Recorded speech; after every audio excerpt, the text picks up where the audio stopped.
This is Report Desk Africa, and our first story today takes us to West Africa, to be precise, Nigeria. And the nationwide #EndSARS protest in Nigeria was a significant action that echoed the need for police reforms across the country. For the longest time, there have been reports of police brutality and corruption in the force that extends to extortion and sometimes, extortion of innocent civilians. Now, the protesters linked the endless extortion and corruption and of course the viciousness of some of the police officers to poor remuneration, poor training sometimes, and of course also poor welfare. Now, following the demands of the Nigerian government, the Nigerian government approved new allowances for the police that would see them take their take-home pay, increase by at least 20%. Well, all this has happened so far, but has it actually reduced the frequent extortions and some of the complaints that civilians have made concerning the Nigerian police? Recently, some viral videos have proven otherwise, where we've seen some police officers actually still harass certain citizens in the country and still extort certain things from the citizens. So today we're looking at how these reforms have actually improved policing in the country. Now, talking about viral videos, there is this one video that has been making the rounds on the internet, which saw a policeman in Cross River State, who people have tagged power drunk or power hungry, beating a civilian with a machete. Now, the Nigerian Inspector General of Police, the IGP Usman Alkali Baba, has since expressed his grave disappointment at the report of brutality and extortion that have been leveled against some of these police officers. The IGP has therefore directed that all supervising commissioners of police and the tactical strategic commanders ensure strict supervision of their personnel, as further incidences of this nature will be viewed strictly as it should. Now, we have this report that was packaged by Bernard Akede, and we'll be looking more into this report in a short while. But we'll need to warn you, though, that some images in this report may be disturbing.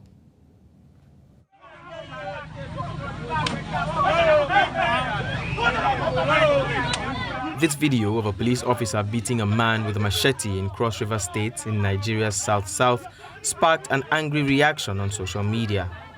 Recently, videos like this have been resurfacing on social media from different parts of the country. But this time, the Inspector General of Police, Usman Alkali Baba, says it is time to take decisive measures. In a press release posted on official Twitter handle of the Nigeria Police Force, the IGP directed all supervising commissioners of police and tactical strategic commanders to ensure strict supervision of their personnel, as further incidences of this nature would be viewed strictly. It's not that we have not been doing this. The only thing is we only changed ways of informing Nigerians, and we just felt we should be informing Nigerians because people always attack police high command that the police doesn't do anything about his behaviors and inappropriate actions of our men. But no, we have been doing this. All we just did and we've been doing now is to make some of these actions to be in public domain. Alkali Baba also ordered a holistic overhauling of the Intelligence Response Team, IRT, the Special Tactical Squad, STS, and the Special Weapon and Tactics, SWAT unit, to ensure that their operations are in tandem with the purpose of their creation and maximum effectiveness and output in line with the mandates of his administration and for public safety. The IGP has therefore directed the Assistant Inspector General of Police in charge of the Force Intelligence Bureau to carry out supervisory role over the 3 units to ensure their operations are professional, active and productive, and do not infringe on the fundamental rights of the citizenry and other members of the public. We will continue to enforce laws. We continue to inject discipline into the Nigerian police force, and our men know that we have rules, we have regulations, we have everything. So if you say a policeman that is telling you, I am not aware of this, no, he's a liar and he's not being sincere, and he's not a patriotic Nigerian if he's saying he's not aware of this, he's not aware of that. Every instruction, every directive of the Inspector General of Police is always sent to all formations, and this gets down to the lower or the lowest stratum of the police. So they are all aware and they know. In line with the police IG's resolve, the force has dismissed Liyomo Okoye, attached to the Ekori Division Headquarters, Cross River State Police Command, for gross misconduct captured in the viral video on 31st July 2022, where he was flogging a man with a machete. Bernard Akede, News Central Lagos. All right, now that particular video of the man who was being struck several times by the machete did go viral. But of course, as you saw at the end of the video, different measures or strict measures were taken by the Nigerian police force, and the man has been stripped of his uniform. And as we speak, apparently he's no longer a police officer.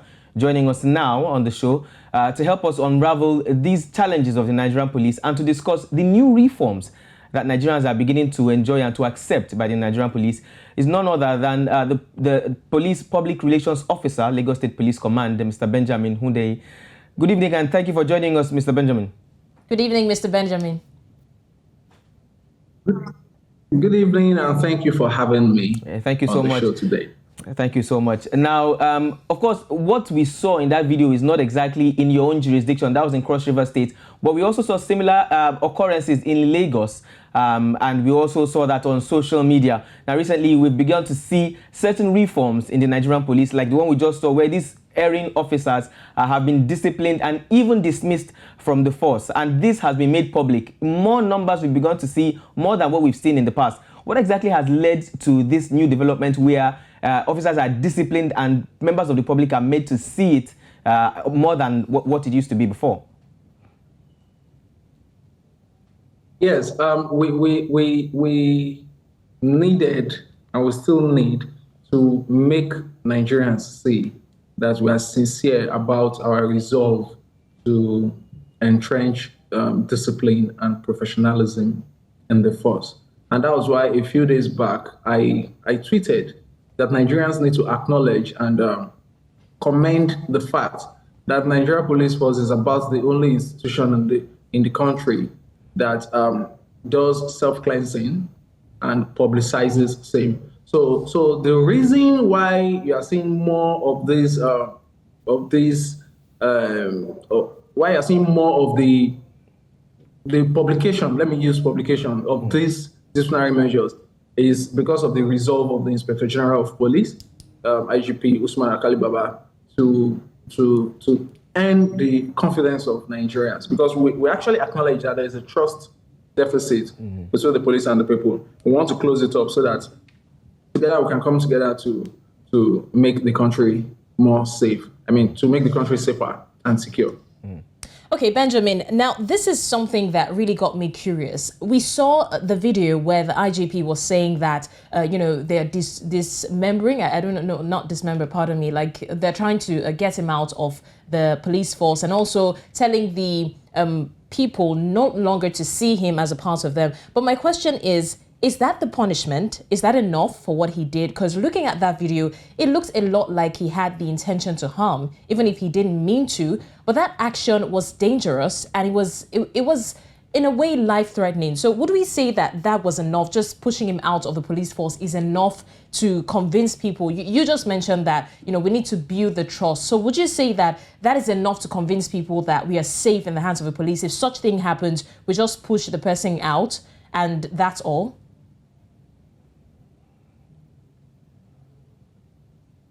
Benjamin, are you there? Okay, we'll have Benjamin. Unfortunately, he's gone off, I think, for a technical issue or, I don't know, network issue. But that question is something I would really love for Benjamin to answer, because when I saw that video, the first thing that came to my mind was, is that all? Is that all that the public is going to get? If something had happened to that civilian that was beaten with the machete, what would have been the action?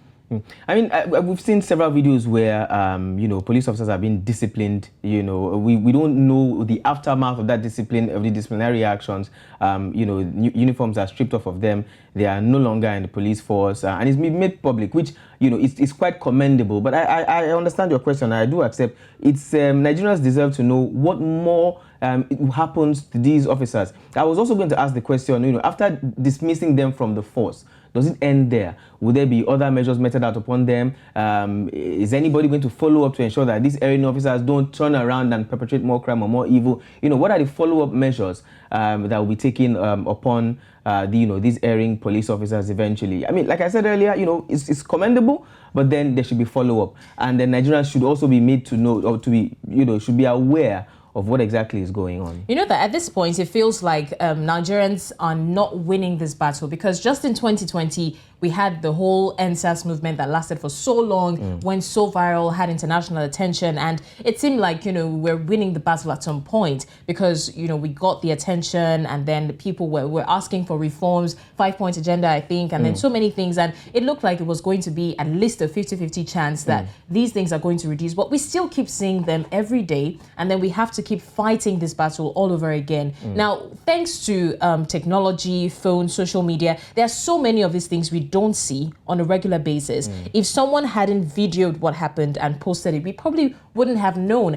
And the way the civilian himself was, I wouldn't say he was casual, but it was as though he wasn't surprised at the action. It was calm, and it shouldn't be. That is a very dangerous action, and to be taken by the police, it's even something that calls for concern. So this is just something that is, that really should be addressed on time, because we've had this issue over and over again, and it's like when we block this channel, another one opens and they see nothing wrong with it. So I don't think at this point the punishment should just be normally sending them away. That is not something that Nigerians will want to see. Okay, I think we have Benjamin back with us, the police public relations officer, Lagos State Police Command.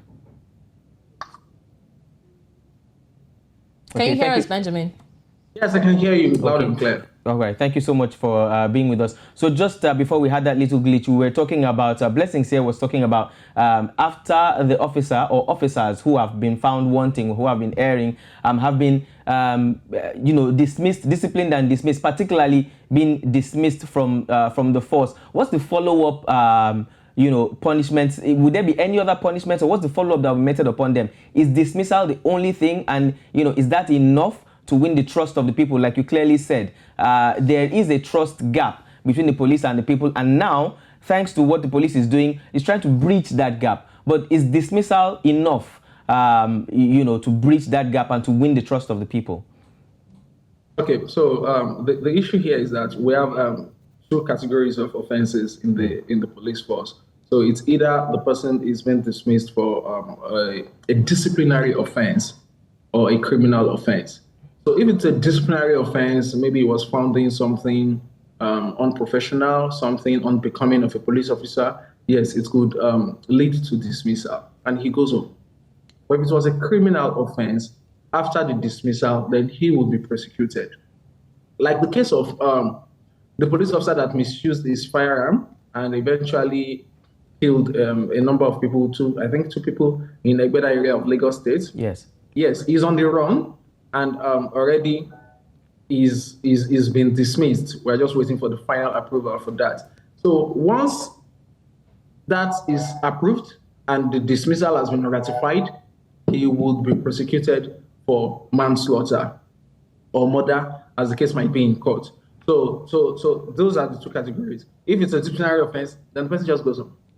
So Benjamin, are we saying now that the fact that the person, the victim did not die that means that the police officer, in question just goes home without a punishment? So my point is, if that's what happens all the time, it means that these people will bear in mind that as long as the person does not die, we can do anything, to them, because that video is really heart-wrenching for people to see that and then find out that the only punishment meted on him was that he just went home. And, somewhere in their minds, they know that last is to go home. I don't know if you get my point. So the question now is there a middle ground? So there's an extreme punishment. I get your point. But there's an example I'm fond of using, and I'm going to use that example now, so please don't get tired of it. Okay. Now, a few months back, Will Smith walked up to a stage while millions of viewers were watching and slapped Chris Rock, a comedian. He slapped Chris Rock. I don't know if you remember that incident. Yeah. But many people clamored for the police in that city to arrest Will Smith and prosecute him for assault. But the police made a statement. They said, we would not arrest Will Smith unless Chris Rock files a charge against him, files a complaint. That's the way it works too. So for us, we took an action based on the video we saw. and he has been dismissed. But if you are going to prosecute this man for assault, for assaulting civilians, it would surprise you that the case will be thrown out of court because the statement of the complainant is not even available in the case file. So it's very important that while we have dismissed this officer, the complainant, the victim in this case, walk up to the nearest police station where that thing happened, to the place where that thing happened, and complain, write a statement, then an investigation commences, though we don't have much investigation to do because the evidence is there now. Compile a case file and prosecute the case so that it can stand in court, and this person can also now be punished for the criminal action he did. Okay. I think you have explained part of the answer to my next question, but I'll still let you. I'll let you respond to the question. Now, no doubt that these obvious steps taken by the force, are steps in the right direction, especially remembering, what followed after the NSAS protest in parts of Nigeria. But in cases now, this coming to what you just said, in cases where certain victims are harassed and are unable to provide some kind of video evidence, like we just saw, in these clips that we played earlier, what's the right channel for victims who have suffered injustice in the hands of certain police officers? What's the right channel for them to go through to seek redress from the police? The first channel is to report at the police station. That's the first thing to do, make a statement. Now, you might not have the video, but we have cases of people who were assaulted. Okay, take for example, people that were raped. There's no video evidence, yet they get justice. So it's possible to actually go to a hospital and the doctor checks you and writes a medical report to say, yes, this person was assaulted. I could see marks. Well, maybe not assaulted. The doctor might not want to use that language, but the doctor can confirm that, yeah, I saw marks on the body that indicates force being used. Or in the case of rape, yes, there was forcible entry and all that. These are things that can be used to actually prosecute a case in court. So before video came to be, people were still prosecuting cases and winning their cases. So people should try to get videos if they can. If they cannot get videos, if it's something that needs medical reports, please go straight to the hospital. Don't even try to have your bath. Go straight to the hospital. Let them take all the samples they want to take and walk to the police station right away to make your statement. There is a more than 50% chance that. Okay. Now, I want to go into law now. When police officers are apprehending, criminals or people basically who they feel may have offended or have done something wrong that is worthy of bringing police decision into it, what are some of the laws or what's the rule behind a police officer apprehending someone? Another video I saw recently, some police officers were going through somebody's phone and the guy kept on yelling, the IG has said nobody should go through my phone or go through our belongings without a warrant. So what are some of the laws that the citizens should know so that they know that what this police officer is doing is wrong or this police officer is well within his or her rights to do what they are doing?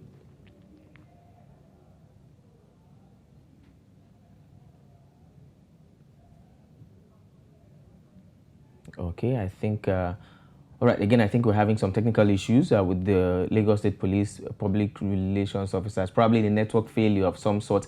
But basically, it's, I'm glad that he's beginning to demystify certain things. And again, I'm one of those who follow him on Twitter, and he actually does demystify some of these things. Of course, reforming an institution an institution as big as the Nigerian police will take quite a while. Yes, and it will also take the cooperation of the citizenry as well. Again, one thing he has clearly stated, which I seem to understand, is proper education of the people as to what is legal for the police to do and what is not legal. And what they should take home. Exactly, and what they should take home. So, first of all, I think it's good that the police is reaching out to people via the same social media that the people are using to expose some of this bad character. So it'll be easy for the people to get to know what is my right and what is not.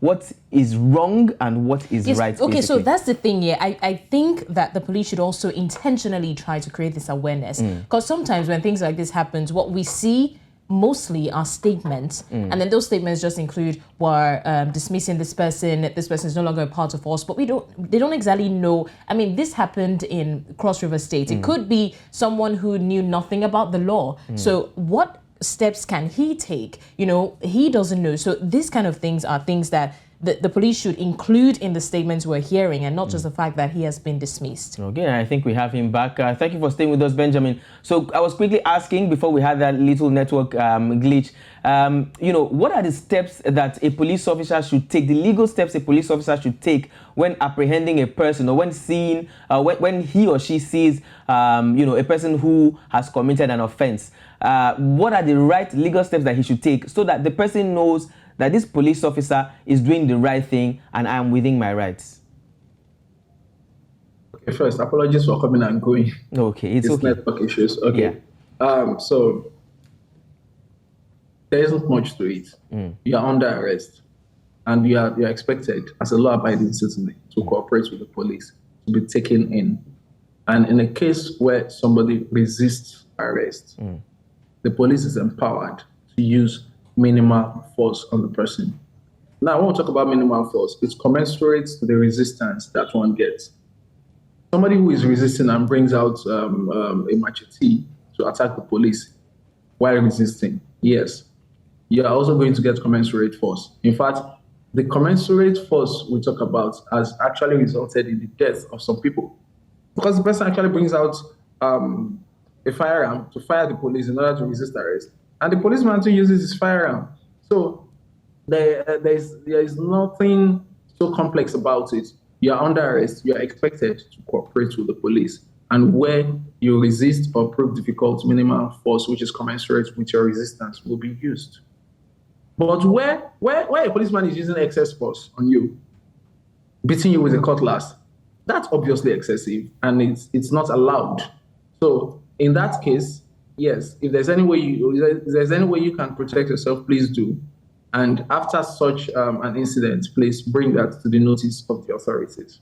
Yeah, okay. No, Benjamin, in the United States, something happened recently where a 25-year-old black man was killed. And when the investigations were done, when the autopsy was carried out, they discovered over 60 bullet holes in his body. And all the policemen who were involved in that, they're now under investigation, that they say that they will be accountable to each bullet that came out of the police gun. Now, this brings me back to this story, talking about the punishments for erring officers. Now, can we attribute this development? Because obviously we've seen a lot of improvement when it comes to meting out punishments to officers who go against the law and who use their power, in a different way. Now, can we attribute this development in the force to a new authority or to an improvement in the remuneration?